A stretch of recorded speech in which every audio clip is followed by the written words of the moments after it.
Philippians will pray just for a minute. I had so many things come over my mind this morning, but I'm not sure which way to go. And just hope that God will bless me what time I do stand, and if not, I'll get out of the way. I have no pride in this thing. But nevertheless, I'm thankful for the occasion that we've gathered this morning. I know it's, for most people, it's one of the 2 or 3 times a year that they do come out to church.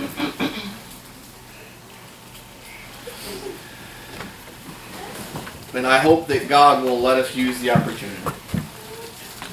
Because we probably won't be gathered just like this ever again. We don't know what tomorrow brings. Hey guys! There's not anyone here that feels that they're on the outside looking in.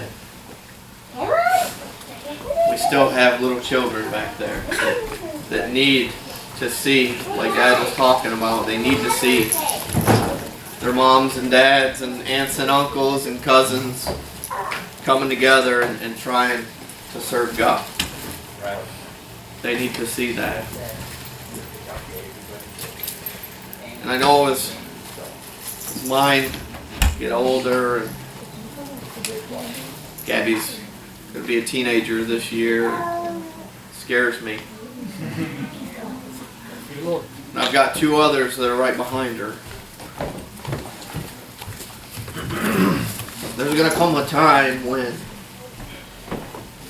physical protection isn't the most important thing that they need. And I think Gabby's getting there pretty quick. Enjoy this time. And I've heard it preached so many times. There's not a fire hot enough that could keep a father or a mother from running in to save one of their children. But there's coming a time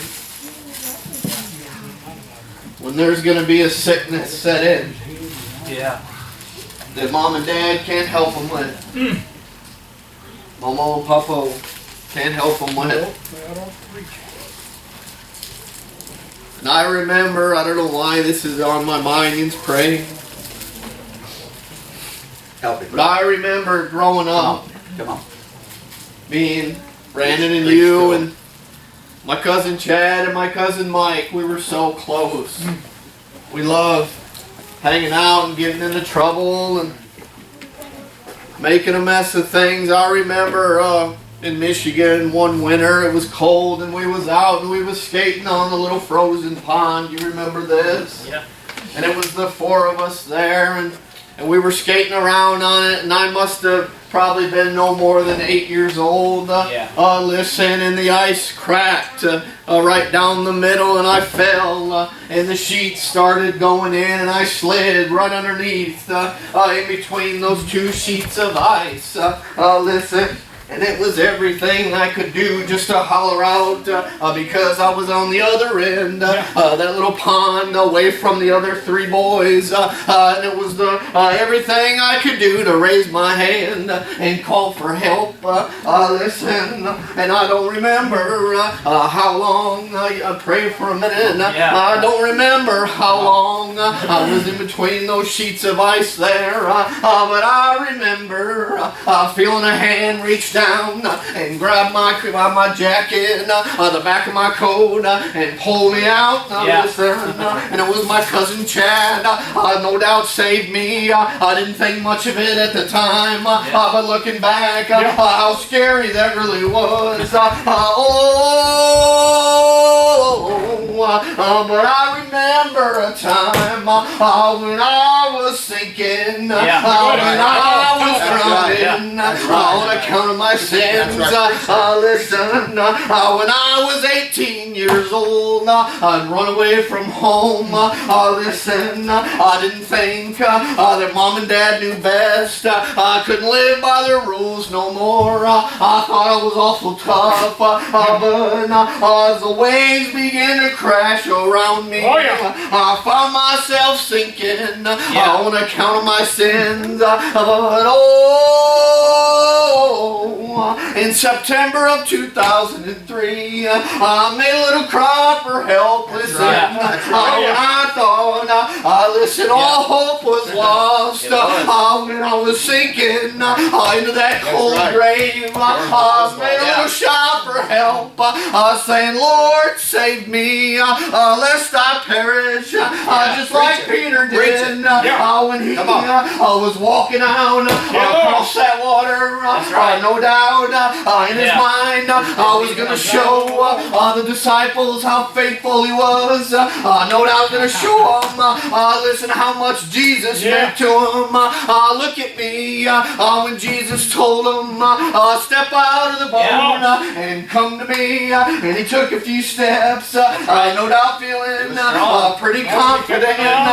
Listen, but he took his eyes off the Lord, and he looked at the waves, at the trouble he was in, and he began sinking.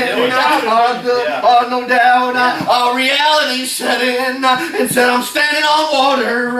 Listen, and his mind got taken off the Lord, and he began to sink.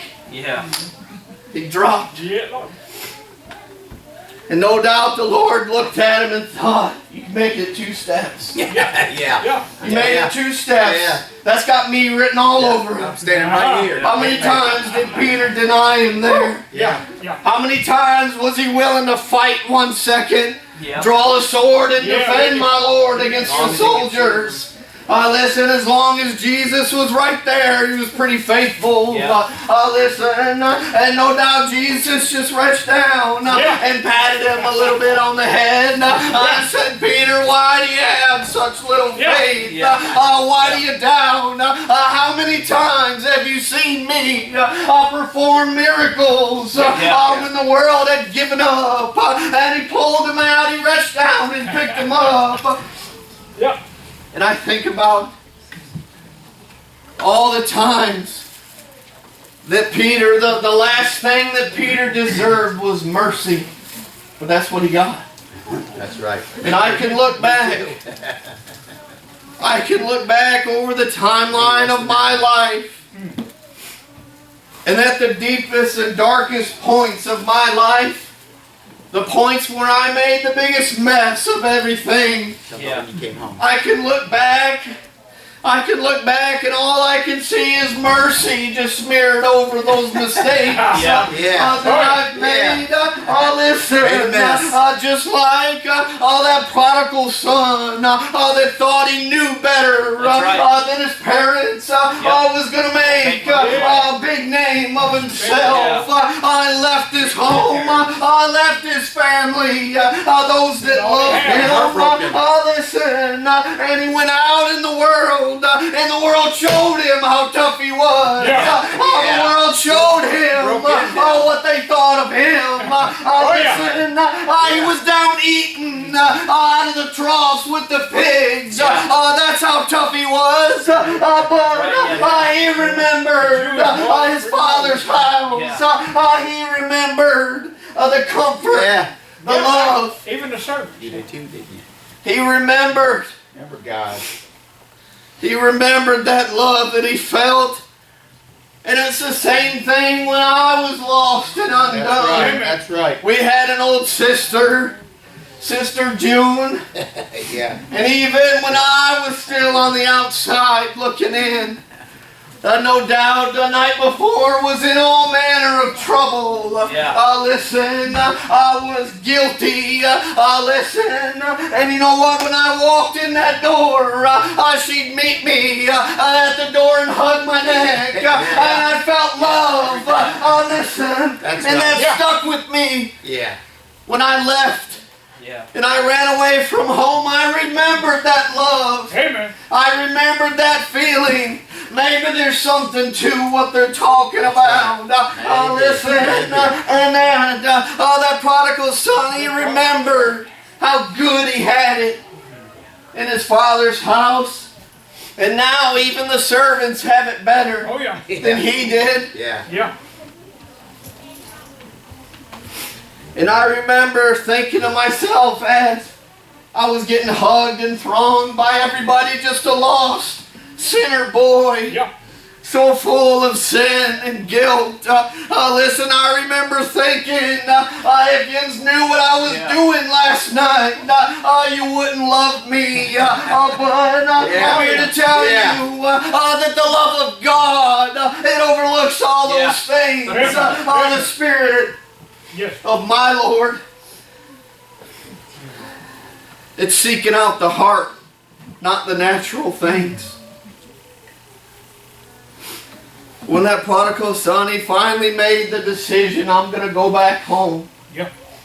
Because at the very least, maybe he'll keep me with the servants, with the slaves. Uh-huh. Maybe I can live out my days there with him. Have a little food. And when I started coming to church and started asking myself, maybe there's something to this thing, and I'd get me a little seat in the back. Listen, that's all I wanted.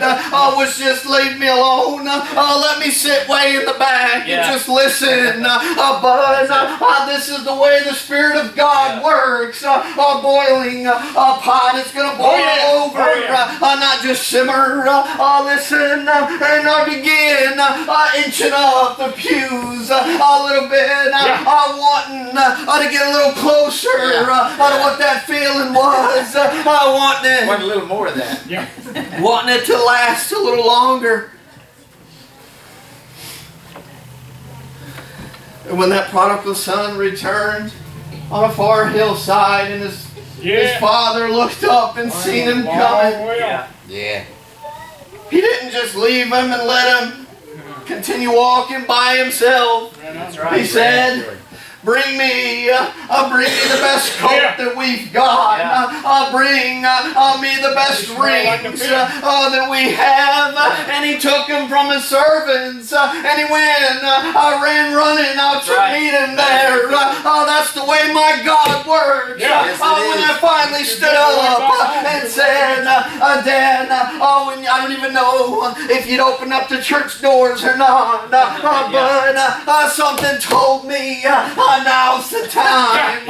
Listen. That's right. And I don't even remember stepping up, but I remember standing there at the end and the feeling of well done. Yeah. Well done. You talk about returning home. Yeah. That prodigal son, his father ran to him and he wrapped his arms around him. And he showed him more love. Yeah. That mercy that he didn't deserve. That's right. Don't you understand? That's the way my Lord is. Yeah, Lord. Don't deserve it. Don't let what you've done in your past keep you from going to heaven. Right. That's right. Let what's in your future keep you from going to heaven. I can't change what I've done, Nope. No. but I can choose today to serve God. Amen. That's right. Yep, you gotta start somewhere. But I love you, and I want to get out of the way. Done My well. voice is Well done. not very strong today. But I'm thankful for today. Yeah. Me too. Dad, it's like you said, we could do this on a Tuesday in July. It wouldn't matter to me when, historically, when it happened or down to the hour. I don't care about that. That's right. It happened. It happened. And this is the time that we choose to recognize it. Who do you want to come, Shad? Shad, you come on.